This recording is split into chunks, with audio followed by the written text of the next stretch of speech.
construire la maison de l'Éternel. Papa, construis la maison de Dieu, Dieu va construire ta maison. Oh, est-ce que quelqu'un peut avoir construis la maison de Dieu et Dieu va construire ta maison. À cause de l'attitude de reconnaissance. Lorsque tu as cette attitude, bien-aimé, tu feras tout pour ton Dieu. Tu feras tout pour ton Dieu. Le console que nous avons là, on avait un vieux console. La musique a changé encore aujourd'hui. Il y a eu 3 jeunes, je ne vais pas citer leur nom. À cause de cette attitude de reconnaissance, avant-hier, ils ont sorti $800. Ils ont acheté les consoles. Ce sont des jeunes. Ils ont appris depuis le bas âge comment être reconnaissant à Dieu. Papa, ils sont venus à 5 ans. Papa ça là, papa ça là, papa ça là. Et en retour, et l'on connaît nos osses là, il y a ma prière, les osses battés. Ma prière, les osses battés parce qu'on ne fait que demander. Mais qu'est-ce que tu fais pour ton Dieu? Lui-même, il dit dans sa parole, Papa, réveille ma mémoire. Alors, réveille ma mémoire. Si tu as déjà fait quelque chose que j'ai oublié, moi, Dieu, réveille ma mémoire. Papa, Dorcas a une fille. Elle est morte dans l'église. Batralela Dorcas, ce sont les pauvres. Il n'avait rien. Il a dit, cette femme est au milieu de nous. Dorcas n'était pas riche. Le pain qu'elle avait, elle confectionnait de petits habits qu'elle donnait aux gens dans l'église. Et la Bible nous dit, le pauvre qui était dans l'église, leurs enfants portaient les habits de Dorcas. Le jour où elle est morte, l'église, Yokimama Dorcas a confié. Les gens sont venus au deuil de Dorcas. Apportant, il a dit, il a confectionné cette robe pour ma fille. Papa, Afuka, Atongo une robe l'écolo. Alors, Nzambe, cette femme, ma fille était née, sans habit. Mais cette femme a pensé à mon enfant. Seigneur, souviens-toi de cette femme. Et Dieu a regardé toute l'église qui était à genoux. L'église a pleuré cette femme. Et Dieu n'a pas supporté cela. Il a dit à Dieu, allez prier pour cette femme. Dorcas est venir à la vie. Yaya, mon amour yoso salaba pour la vie, il est pour la moussaillon. C'est ça qui va te ressusciter dans le problème. Des fois, nous les pasteurs, nous prions pour des gens. Mais tu manques de quoi dire à Dieu, sur lequel tu peux t'appuyer pour montrer à Dieu ce que l'homme a fait. Moi, j'ai compris une chose. Toi, dans la maison de Dieu, Dieu dans ta maison. Aussi longtemps, c'est comme ça que cette attitude de reconnaissance me pousse à aimer Dieu et à servir le Seigneur. Papa, aujourd'hui, je parle aux jeunes serviteurs. Tu veux que quand tu joues à la batterie, quand tu chantes, quand tu fais ceci, quand tu chantes à l'église, Yaya, tu n'auras rien au-delà de ça.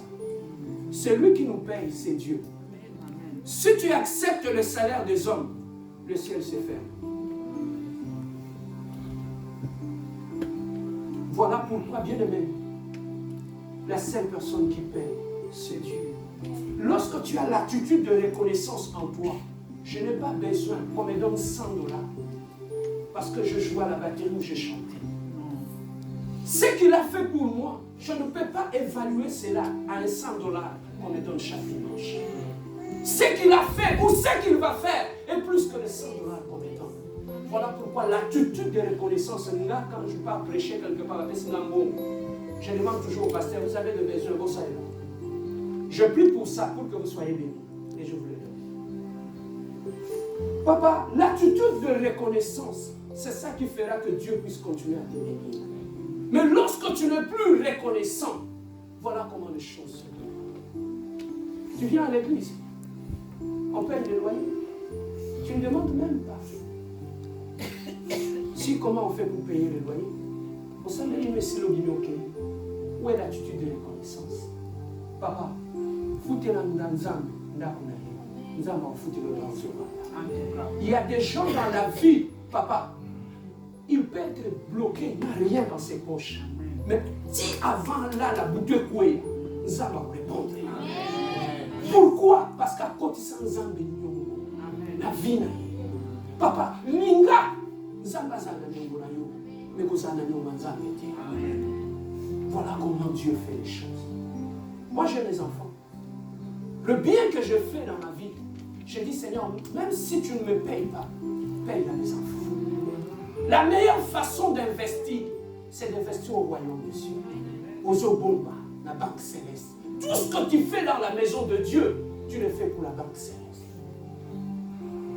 Moi, je dis toujours à mon pasteur, même si on manquerait de rien, l'église est à de l'eau. C'est ça que tu vois quand tu viens ici, là-bas. Tu ne peux pas manquer de l'eau, tu ne peux pas manquer du jus, tu ne peux pas manquer du pain. À chaque fois qu'on va faire la grosserie, on pense toujours à la maison de Dieu. Dans tout ce que nous faisons, voilà notre secret. Dans tout ce que nous faisons, on cherche toujours la part de Dieu. On sait que nous faisons. Papa, c'est une façon, il y a encore sans âme et la vie. Dans ta vie, Dieu est absent. Parce que tu ne crées pas un point de connexion entre Dieu et ta vie. Tes finances sont touchées parce que tes finances ne sont pas rattachées à Dieu. Tu les as complètement séparées. C'est ça qui fait que quand l'ennemi frappe, il a facilement la main sur tes finances. L'attitude de reconnaissance te pousse vers Dieu. Est-ce que je peux avancer? Amen. Est-ce que quelqu'un est béni? Amen. Le jour de l'Éternel, c'est un jour de reconnaissance. Le jour de l'Éternel, c'est un jour de recueillement. Le dimanche, c'est un jour où tu dois rester calme. Tu laisses tout. Tu commences à observer ta marche avec le Seigneur. Tu commences à observer ta relation avec le Seigneur. Tu commences à observer comment tu fonctionnes avec le Seigneur. Je peux aller à l'église le dimanche, mais quand je rentre chez moi à la maison, je dois trouver un moment où je commence à revoir le niveau de la crainte que j'ai pour mon Dieu. Est-ce que je le crains encore? Est-ce que je l'obéis encore? C'est un jour de réflexion où nous devons réfléchir par rapport à notre relation avec Dieu, par rapport à notre crainte avec Dieu. Nous réfléchissons par rapport à notre relation avec Dieu, mais nous devons aussi réfléchir par rapport à notre propre attitude. Tu as marché pendant 6 jours. Le 7e jour, tu dois t'arrêter et revoir ta semaine. Autant pour la qui vient de nous. Est-ce que tu as été bon avec les autres? Est-ce que tu n'as pas été méchant? Bien-aimé, lorsque tu sais t'arrêter dans la vie et revoir ta semaine, tu vas remarquer que la semaine prochaine, tu ne vas plus reproduire les mêmes erreurs que tu avais fait l'autre semaine. Nous reproduisons les mêmes erreurs parce qu'on ne sait pas s'arrêter et revoir notre semaine. La Bible dit, lorsque le Saint-Esprit viendra, il vous enseignera sur toutes choses. Le but du Saint-Esprit, ce n'est pas seulement pour trembler, mais le Saint-Esprit doit être, et c'est aussi un enseignant que tu as, silencieux, qui marche avec toi, qui te dit, papa, ici ton langage a un problème. Ici, ton attitude a un problème. Ici, tu as été méchant vis-à-vis de ta femme. Ici, tu as été méchant vis-à-vis de ton enfant. Tu dois apprendre à t'arrêter dans la vie et revoir ta semaine. C'est ça que beaucoup de chrétiens ne font pas. Même moi, chaque dimanche, quand je rentre à la maison, je revois toute la semaine. Je revois même le culte de dimanche. Comment j'ai été, comment je me suis comporté. Je revois même dans ma famille comment je me comporte. Est-ce que, étant un enfant de Dieu, je suis une bénédiction pour les gens qui sont dans ma famille? Est-ce que je suis une bénédiction pour ma femme? Est-ce que je suis une bénédiction pour mes enfants? Est-ce que je suis une bénédiction pour mon église? C'est lorsque tu réfléchis à ces choses-là que tu vas commencer à déceler le faille dans ta vie. Et tu vas commencer à les corriger. Papa, il y a des gens qui se corrigent eux-mêmes. Ils deviennent meilleurs chaque jour. Pourquoi? Parce que lui-même, il check tout dans sa vie. Il rectifie ce qui ne va pas. Les animaux, bien aimés, ils ont l'instinct. Mais l'homme a la réflexion. Tu dois apprendre à réfléchir sur ta vie. Et ça, c'est le dimanche. C'est ce jour-là. Prendre le temps de méditer. Et à la fin, le jour du Seigneur, sanctifier le jour du Seigneur, c'est quoi? Lorsque j'écoute la prédication le dimanche à l'église, quand tu rentres à la maison, reste calme. Même le soir avant de dormir, revois la prédication du pasteur. Plus tu écoutes la prédication, plus tu revois cette prédication, tu vas trouver des éléments qui vont t'aider à grandir dans le Seigneur. La science nous le dit. Quand je mange, dès que je finis de manger, je pars à la toilette.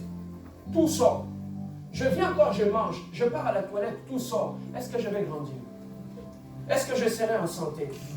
Parce que mon système n'aura pas le temps de prendre tout ce qu'il y a comme vitamines, tout ce qu'il y a comme éléments nutritifs dans tout ce que j'ai mangé pour alimenter ma vie. N'est-ce pas?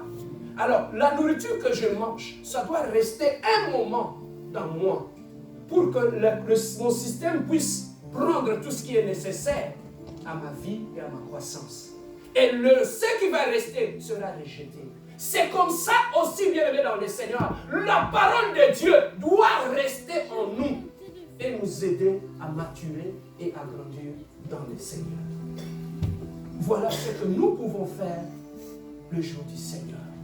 C'est un jour de méditation. C'est un jour où nous devons prendre le temps de réfléchir sur notre marche et notre croissance avec l'Éternel. Voilà pourquoi Dieu a interdit. Tu ne feras aucun ouvrage parce que c'est un jour où tu dois t'arrêter et regarder ta marche avec Dieu. Où tu dois t'arrêter pour observer le niveau. Papa, des fois quand tu restes là, tu regardes côté sanctification. Est-ce que j'évolue? Est-ce que côté crainte de Dieu, ça évolue? Est-ce que côté la connaissance de la parole de Dieu, ça évolue? Est-ce que ce sont les paramètres qui feront, ces paramètres qui feront que tu puisses grandir dans le Seigneur? Voilà ce qui est très important. Les derniers, avant de finir cette prédication,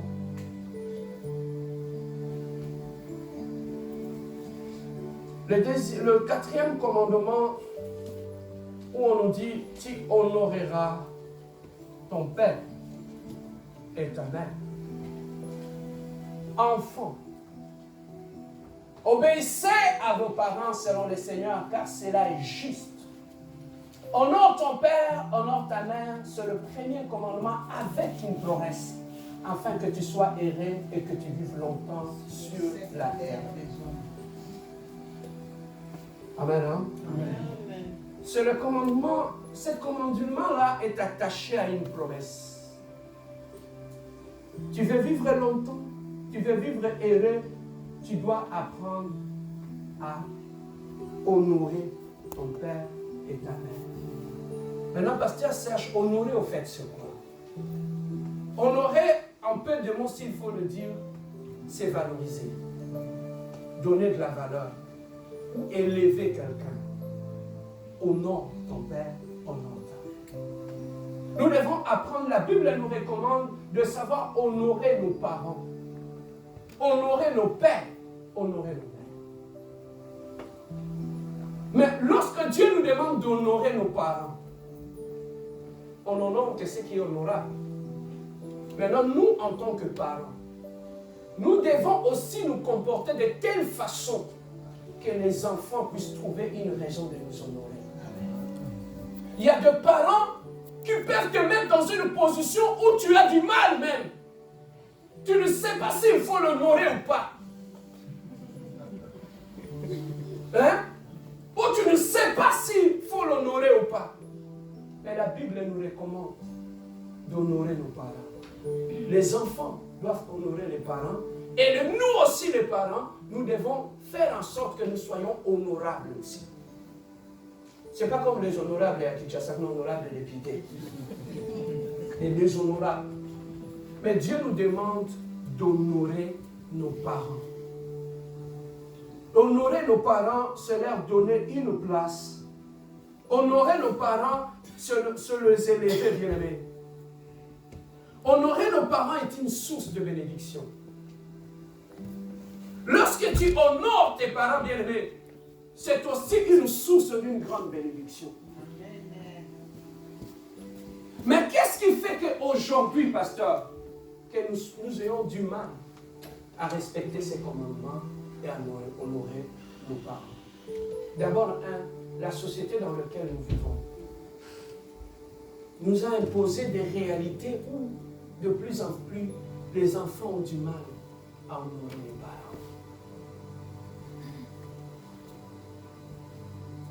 Aujourd'hui, la technologie que nous voyons est aussi parmi les causes qui font que beaucoup des enfants aujourd'hui ont du mal à respecter les parents. Pourquoi? Parce qu'il sait qu'il va leur ramasser tout le conseil sur Internet.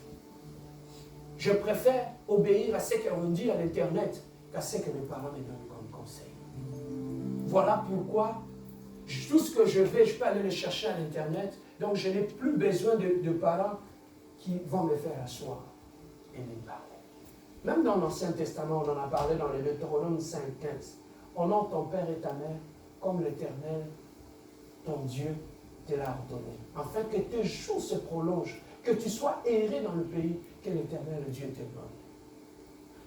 Tout ça, ce sont des promesses que Dieu donne, qui sont attachées à savoir honorer nos parents.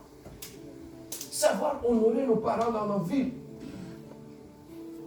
Dans la vie bien-aimée de tous les jours. Et parmi les choses dans la société actuelle qui empêchent les enfants à honorer les parents, entre autres, c'est le divorce. Le divorce, Yaya, impose aux enfants d'aimer un parent et haïr l'autre. Voilà la réalité dans laquelle nous vivons. Et des fois même, à cause de divorce, c'est la maman elle-même qui impose à ses enfants de ne pas avoir du respect et de la considération vis-à-vis de leur père. Beaucoup de mamans passeront devant le jugement de Dieu à cause de tout ce que tu as. Ils savent, ils sont intelligentes les mamans. Et ils savent, ils utilisent des moyens pour que les enfants n'aient pas la considération vis-à-vis de leur père. La haine qu'elle ressent dans son cœur vis-à-vis de cet homme qui était son époux à transmettre à Wekaba.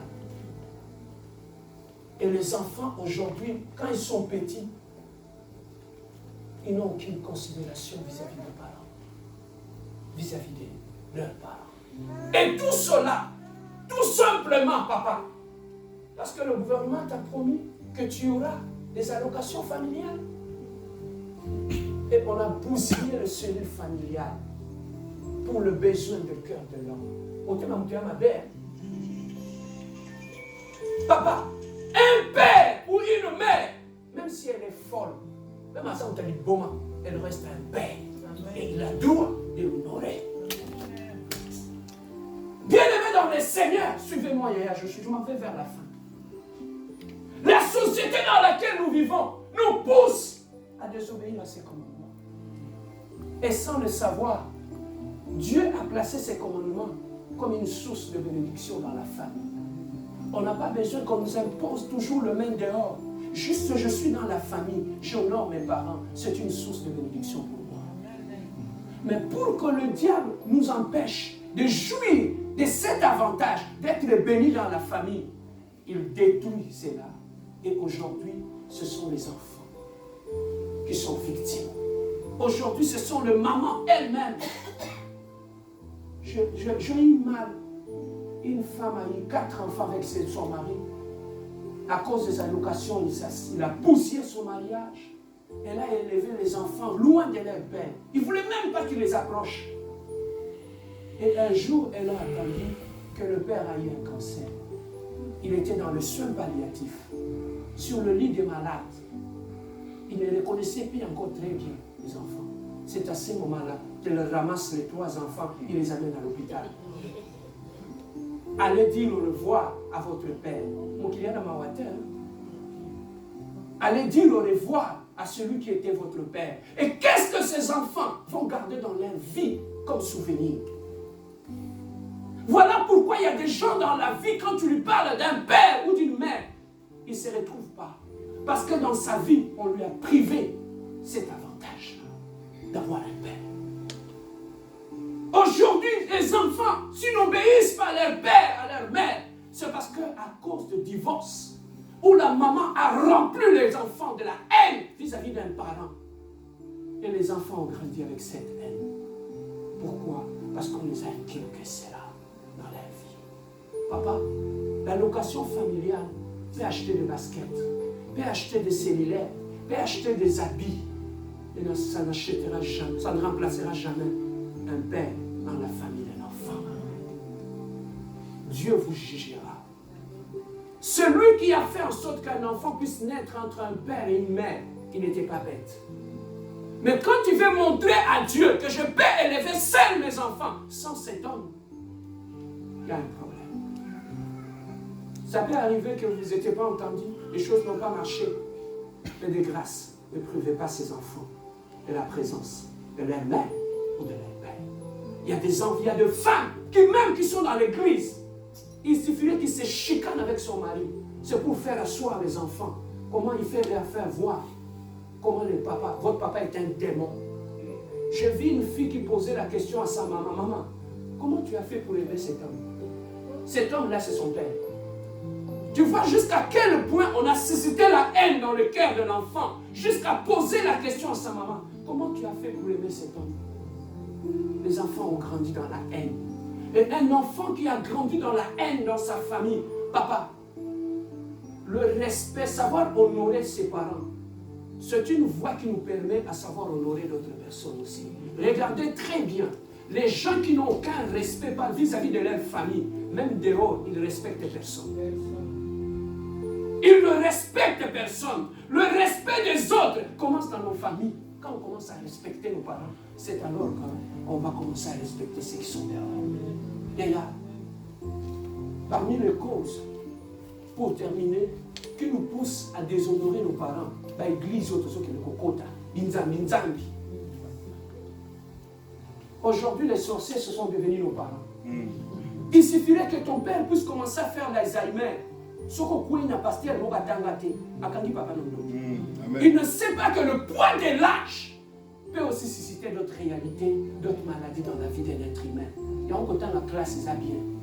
Mais qu'il y a dans l'église, il y a un problème, pas dans la compassion.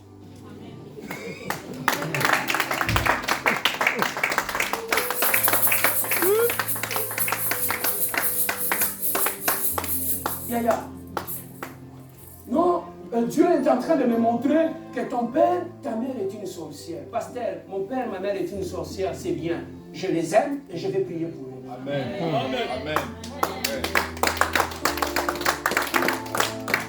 Maintenant, je me pose toujours la question à ma pasteur d'amour.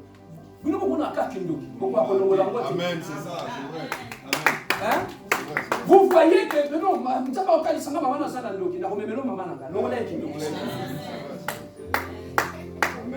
ça, ce sont des escrocs, papa. Va dans la compassion. Regarde ton voisin, dis-lui, tika bitambola tambo.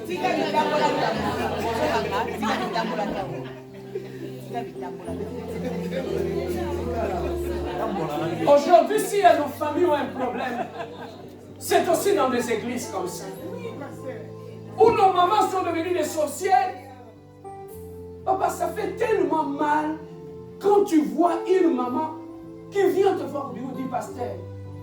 Mes 6 enfants, pendant 9 mois, je les ai gardés dans mon ventre. Na loka bangote. Kaka lelo, nenako loka bango. Le pasteur qui te dit que maman n'a un look, yemo maman n'a pas soin d'ailleurs. Mais il y a son action que yo maman n'a pas un look. Non, il ne faut pas fréquenter cette femme, elle est sorcière. C'est parce que vous n'avez pas de questions. Maintenant, vous retournez au pasteur. Et où toi, ta maman? C'est quoi son état d'âme aussi? Papa, celui qui te pousse à haïr ta mère ou ton père, a détruit. Il te détruit. Une mère reste une mère. Quand bien même elle est sorcière, quand bien même elle est bête, quand bien même elle n'a pas étudié, elle n'est pas allée à l'université, elle reste une mère. Je vois des fois des jeunes filles ici. C'est quoi ton modèle? Pasteur, c'est Oprah. Michelle Obama. C'est ça le modèle de ma mère. Cette mère qui s'est brûlée les mains pour te nourrir, pour te vêtir, et n'est pas une référence, c'est Michelle Obama.